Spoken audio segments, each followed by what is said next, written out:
이 수순을 밟지 않으면 뭔가 부족하거나 모자란 게 아닌가. 결혼하지 않는 이유가 이혼하지 않는 이유랑 닮아 있다는 생각을 해요. 정말 삶의 수준이 절반으로 줄어드는 거라고 생각하면 되거든요. 결혼만큼 이혼하는 수도 점점 줄어들고 있더라고요.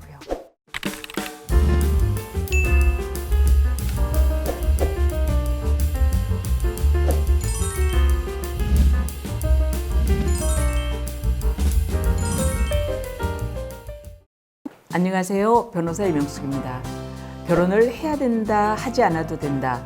여러분은 어떻게 생각하시죠? 얼마 전까지만 해도 한 사람이 태어나면 거쳐야 되는 일정한 수순이 있었죠.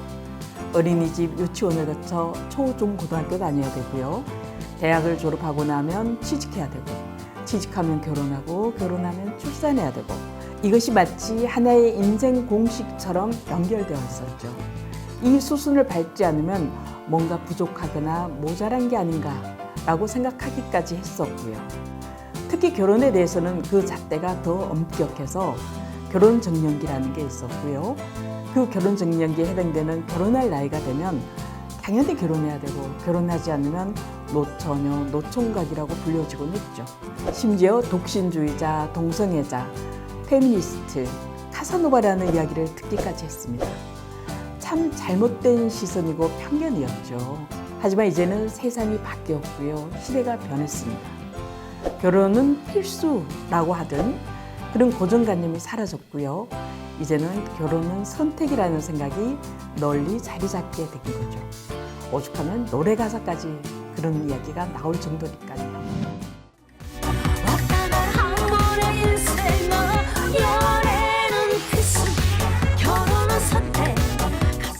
그래도 연애는 필수라는데요. 당연하죠. 그 가슴 두근거리고 설레는 연애도 못한다면은 너무 억울하고 너무 불쌍한 거 아닐까요? 연애랑 결혼이 많이 다른가요? 연애하다가 결혼하는 거잖아요. 연애와 결혼은 완전히 차원이 달라요. 어떻게 다른지 이명숙의 이혼법정에서 알려드릴게요.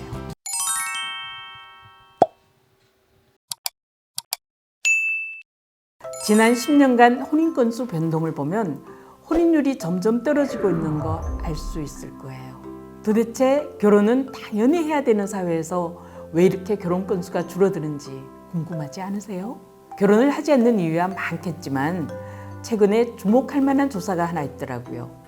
지난해 통계청이 발표한 한국의 사회 동향에 따르면 청년층이 결혼하지 않는 주된 이유는 결혼 자금 부족이고요.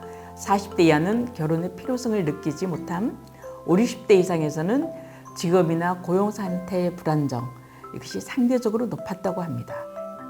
그런데 이거 굉장히 재밌지 않으세요? 뭐가요? 결혼하지 않는 이유가 이혼하지 않는 이유랑 닮아 있다는 생각을 해요. 제가 이제까지 상담을 통해서 느낀 점인데요. 이혼하지 않는 이유도 비슷하거든요.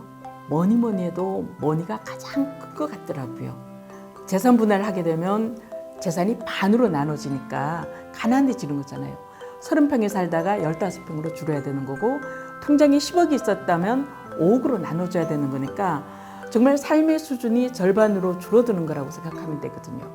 그래서 재산 분할로 인해서 가장 고민하는 것 중에 하나가 돈 문제인 거고요.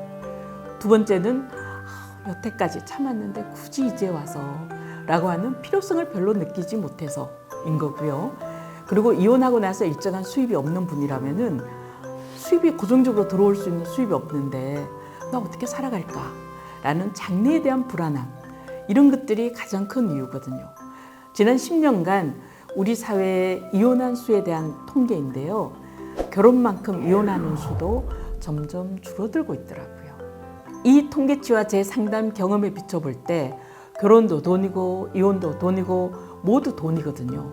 그래서 결혼을 하거나 말거나 이혼을 하거나 말거나 고민하는 것 같더라고요. 물론 이렇게 수치는 떨어지고 있지만 그래도 여전히 결혼하는 사람도 많고 이혼하는 사람도 많습니다.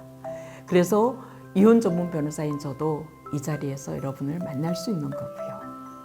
이명숙의 이혼법정에서는 결혼과 이혼의 교집합을 도운 머니라고 가정하고요. 그에 대한 이야기를 해보려고 합니다. 세상의 모든 남편, 아내, 엄마, 아빠, 아들, 딸들 많은 관심 부탁드립니다. 감사합니다. 언제? Now? 누구와? 리 변호사가 있는 나우에서 만나요.